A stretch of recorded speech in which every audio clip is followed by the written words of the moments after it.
Hello दोस्तों, मेरा नाम ईजान है और मैं 4 साल का हूँ। आज मैं स्कूल जा रहा हूँ। अब मेरी हॉलीडेज खत्म हो गए हैं। अब तो मैं डेली स्कूल जाया करूँगा। चलो चलते हैं स्कूल को। बाय बाय मम्मा।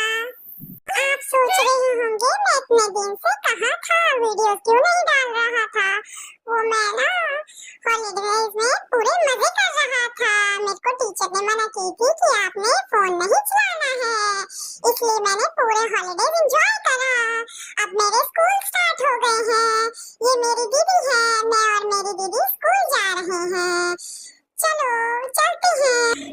दोस्तों, हम यहाँ बस का वेट कर रहे हैं। पता नहीं कब आएगी मेरी बस। यहाँ मैं वेट कर रहा हूँ बस का।